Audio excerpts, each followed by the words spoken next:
Three divers are exploring an underwater cave when the one in front turns his head to look at his teammates and notices that behind the three of them there seems to be a fourth person. He has his hands raised in a strange posture. As they swim closer to take a look, they realize it is actually the decomposing corpse of a diver. This discovery also uncovers a long-buried unsolved mystery, the Mount Gambier Treewell cave diving fatality incident. Treewell Cave is located in Mount Gambier, the second largest city in South Australia. Mount Gambier was built on the site of an extinct volcano and is famous for its unique volcanic landscape and karst features. As a result, the area has many volcanic crater lakes, caves, sinkholes, and similar formations. This story takes place on a pasture just a few kilometers from the coast. From the outside, the pasture looks completely ordinary, with nothing special about it. However, hidden beneath the grassland lies a mysterious underground world.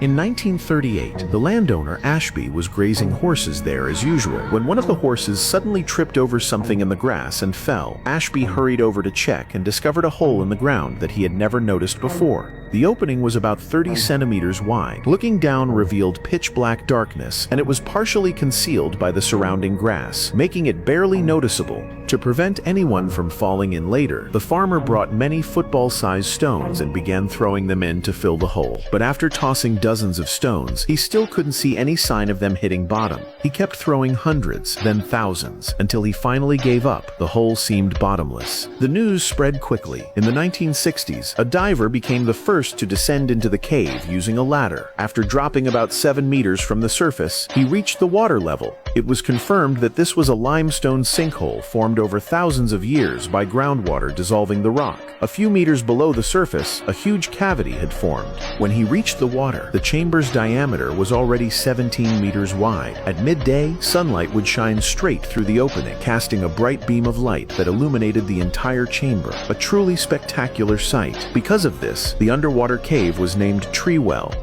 The diver decided to explore further and discovered that the deeper he went, the wider the space became. On his first dive, he reached about 21 meters underwater without seeing the bottom. For safety, he ended the dive and returned to the surface. After that, more and more diving enthusiasts came to explore, gradually expanding the range of exploration. They discovered it was an extremely vast chamber, with the bottom located about 36 meters underwater. The stones the farmer had thrown in had piled up there, forming a small underwater mountain that later became a landmark for divers. In addition, at both ends of the chamber there were tunnels extending downward into the depths, but no one knew exactly. Some speculated they were part of an underground aquifer system. Others claimed they might lead all the way to the sea. According to the diver who reached the greatest depth at the time, the cave could be divided into 3 stages. The first from the surface to about 40 meters, just past the bottom of the rock pile, where light was still relatively good, and it was the safest area underwater. The second, starting from around 60 meters, and the third, where sunlight could no longer penetrate, making everything extremely dark. In the third stage, because the passages were narrower, the water could easily become stirred up and turbid. To explore beyond 60 meters, guideline ropes had to be properly set. On May 26, 1973, 9 divers from the same club arrived in Mount Gambier, South Australia, with their sights set on this mysterious underwater cave. Among them were the siblings Christine, Glenn, and Stephen, who came from a diving family. Christine, although only 19 years old, already had nearly 15 years of diving experience, and not long before, all 3 siblings had obtained the highest open water diving certification available then. Additionally, John Berkman, Christine's cousin, had 4 years of experience, which was respectable, but still made him a relative novice in this group.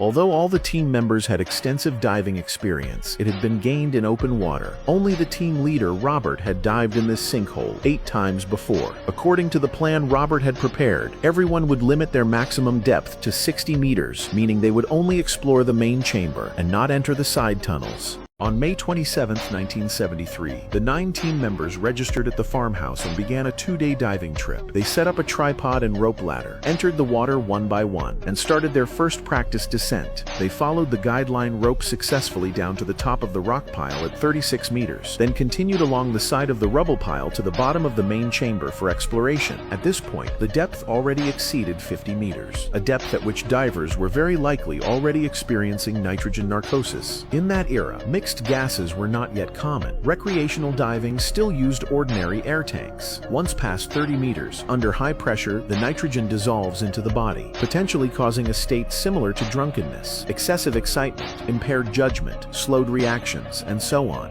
Since most of the team were diving in a cave for the first time, excitement and thrill were inevitable. They likely mistook the body's danger signals for a natural reaction to the magnificent scenery, laying the groundwork for the tragedy that followed. Soon afterward, with air running low, everyone performed decompression stops and safely returned to the surface. They changed flashlight batteries, refilled tanks, and prepared for the next day's dive. Perhaps because the first day's practice felt too easy, the young Christine wanted to take advantage of the opportunity to quickly descend to 250 feet, about 76 meters, in the left tunnel without stopping, and return immediately to set a new record. She quickly convinced her brother Stephen, and together they recruited John and Gordon to join the secret adventure. The rest of the team had no idea about the plan. The next day, upon arriving at the well, one of the female divers, June, decided not to dive and stayed on the surface handling logistics. With the previous day's experience, the remaining 8 quickly descended to the top of the rock pile. Robert then led everyone down another roughly 20 meters, the depth they had explored the day before. Not long after reaching there, Robert felt dizzy and nauseous. He checked his depth gauge, 5 meters deeper. Realizing he was experiencing narcosis, he signaled to his companions that he was returning to the top of the rock pile. The others signaled back that they were fine and would continue exploring. The group descended together to about 60 meters and paused there, staring into the pitch-black abyss below. Glenn noticed his air was getting low, not critically low, but enough to warrant returning. He tried to alert his sister Christine, but before he could tap her arm, he saw Christine and the others diving down into the abyss together. Glenn didn't think too much of it. He figured they would only go a short distance and come right back, so he decided to ascend to the rock pile and wait for them there. While Glenn was ascending, the remaining 6 divers swam deeper into the 3rd stage. Besides the 4 who knew about the secret plan, Larry and Peter had followed out of curiosity. After descending for a while, the tunnel began to narrow sharply, and the water became heavily stirred and turbid. The group finally realized this was not a wise decision. Gordon checked his gauge and saw they had reached 69 meters. He immediately signaled to ascend. Everyone began climbing upward rapidly, but because the passage was narrow, the water quickly turned completely murky. Larry, at the very rear, could only barely follow the fins of the teammates ahead to orient himself. Suddenly, the fins in his view disappeared. He frantically swept his flashlight around and saw Christine and Gordon frantically slamming into the top of the tunnel like mad. He hurried after them and witnessed an even more terrifying scene. The 2 were in a domed section, waving their headlamps in panic, desperately searching for an exit. He saw Gordon gesturing with both arms that they were lost. At that moment, Larry's flashlight suddenly went out, causing him to panic as well. After banging on it hard, he fixed the issue, but during that time, he had drifted some distance. When he turned the light back on, he realized he was no longer under the dome. Just as he became disoriented, he suddenly saw another diver swimming deeper into the darkness. After a brief shock, Larry didn't dare stay any longer. His gas was almost gone. Survival instinct drove him to swim desperately upward. On the other side, Peter had also become lost. While groping around, he encountered another diver who seemed dazed and was also searching for an exit. Peter signaled for the other to follow him, using the faint light from above, and ascended quickly. With gas running out about 3 meters from the surface, he ultimately completed an extreme emergency ascent, seeing Larry and Peter surface one after the other. But still no sign of his brother and sister. Glenn didn't hesitate. He immediately took a spare tank from June's hands and went back underwater. He searched down to about 45 meters but found nothing.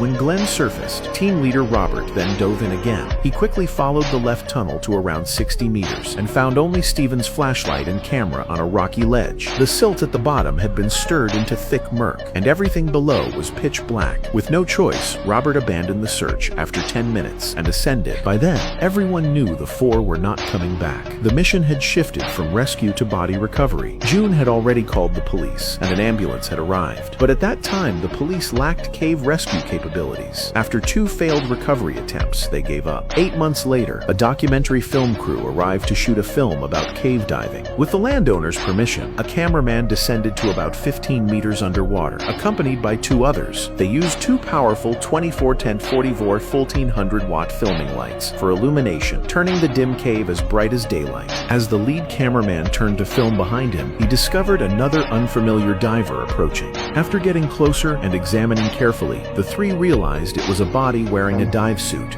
Terrified, they surfaced immediately, notified the landowner, and reported it to the police. 2 officers then dove to the top of the left tunnel and found the diver's body with its buoyancy compensator already inflated and open. After bringing it to the surface, since visual identification was impossible, dental records were used to confirm it was 22-year-old Stephen Millett, the lost diver Peter had encountered. Although there were no direct witnesses based on the position of Stephen's body and equipment, it is believed he became separated from the group amid the chaos. While trying to ascend and find a way out, he activated his BCD to inflate and float upward. However, in the dark, turbid, and structurally complex cave, this was an extremely risky move. He likely became wedged against rocks at the ceiling and was unable to free himself, ultimately running out of air not far from the exit. The police dove again to around 5 meters but found no other victims. To prevent future accidents, they sealed the sinkhole. However, with 3 bodies still down there, landowner Ashby could not rest. He secretly contacted an amateur diving club from Melbourne, hoping they could locate the remaining victims. On March 9, 1974, at 1 p.m., club leader Traina led 3 teammates into the sinkhole. At about 59 meters, they saw one body lying face up with another directly below it. They were later confirmed to be Christine and Gordon.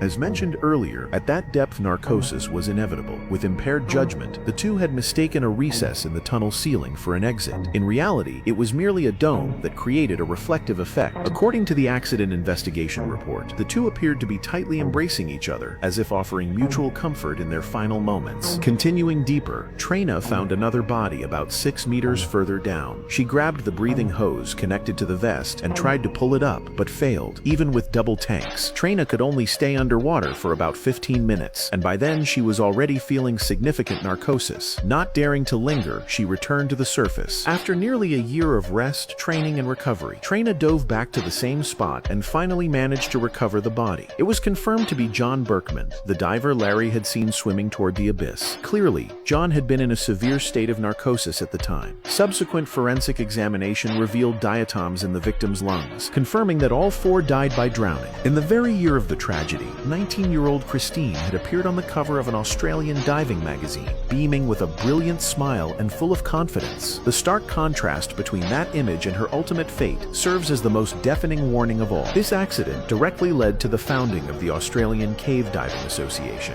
In 1984, the association carried out a detailed survey of the cave. Although the depths of the 2 tunnels were measured, their total length remains unknown to this day.